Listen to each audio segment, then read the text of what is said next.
Hello mga katoksit.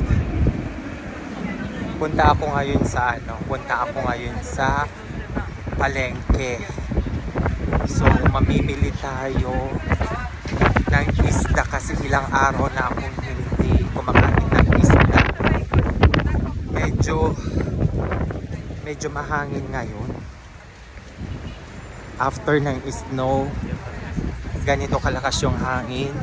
Tapos nagkasakit ako ng one day. Grabe. Akala ko kung ano na, at least isang araw lang, no? Akala ko kung ano na nangyari sa akin. Anyway, medyo malayo lang yung palengke dito sa bahay namin. Kaya, ayan, medyo madaming sasakyan. Hindi ko maalam kung bakit naglabasan mga sasakyan. At maraming namimili ngayon sa palengke kasi every Friday, Sunday, and Tuesday lang ang open daw yung market dito. Kaya marami akong nakikitang galing palengke. Sana may maabutan pa ako, mga katoksit. I can't imagine ganito kalakas yung hangin dito, parang bumabagyo. Nakamas din ako kasi para yung lamig hindi pumapasok sa lungs ko. Ito yung dating bilihan, parang supermarket. Yan. So nag-transfer na sila doon sa kabila kung saan ako namimili minsan. Tinatawag nila na Leclerc. Grabe, ang gaganda ng halaman nito, oh. Ayan, oh. Kung pwede nga lang akong mag-uwi, diba? Di naman foyere.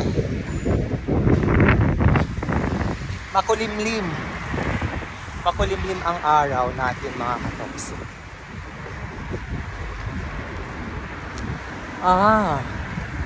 Apartment pala yung pinapatayo nila dito, so malamang mahal yun kasi within the vicinity. Alright, mga katoksit, medyo malapit na ako. Dito yung palengke na nila, mga katoksit. Makikita mo ang daming tao talagang pumupunta dito. Diba? Sobrang dami.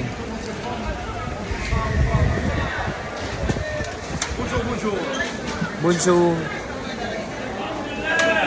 Ayan, tignan natin kung ano yung mga pwede nating building dito. May nakita na ako. Ayan.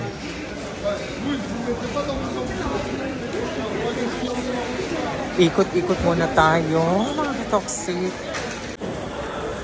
Ito pala yung mga isda nila, madami din. Parang tulingan yon. Tapos madami din pala mga isda dito, mga katoksit. Ayan. Ikot-ikot muna tayo. Gusto kong bumili ng itlog. Yung itlog kasi medyo mura.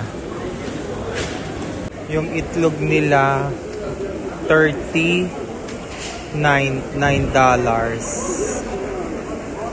Almost 700 pala. For 15 pieces. Yan. Medyo mahal din pala ng itlog nila dito.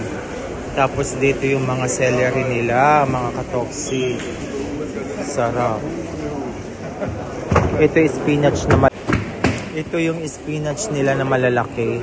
Yan. Tapos tingin tayo. Tapos bili din ako dito itlog.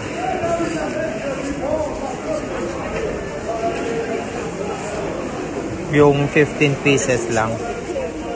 Would you... 1 kilo. 1 kilo. Yeah.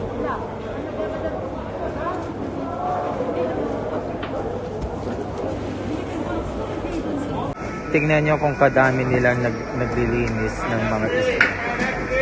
Diba? Diba? Ang daming isda dito at saka ang daming nabibili. Mga fruits. Wow, bongga. Oh.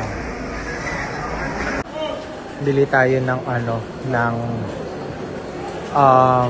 fruits. Parang pangit naman. Ayan, parang masarap nga siya.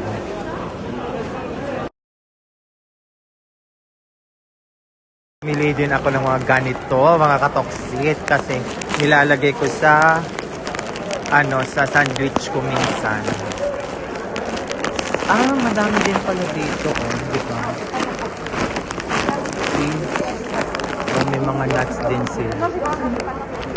Ayan, tapos na ako mamalengke ng mga isda at saka mga prutas, mga katoksit. So, naano naman tayo na nagastos ko lahat ay around 30 plus euro. Pero okay na, madami na. Mura naman yung isda nila so far. Kaya pauwi na tayo kasi nag-ano lang ako ngayon na malengke. Tapos after this, pupunta ako sa gym. Diba nagkasakit ako, nag-rest ako ng 2 araw.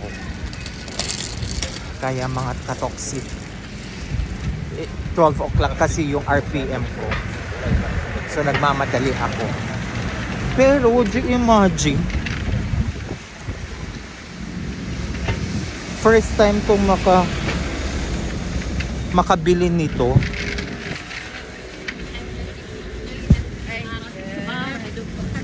Nasaan na ba yun? Ito ano siya?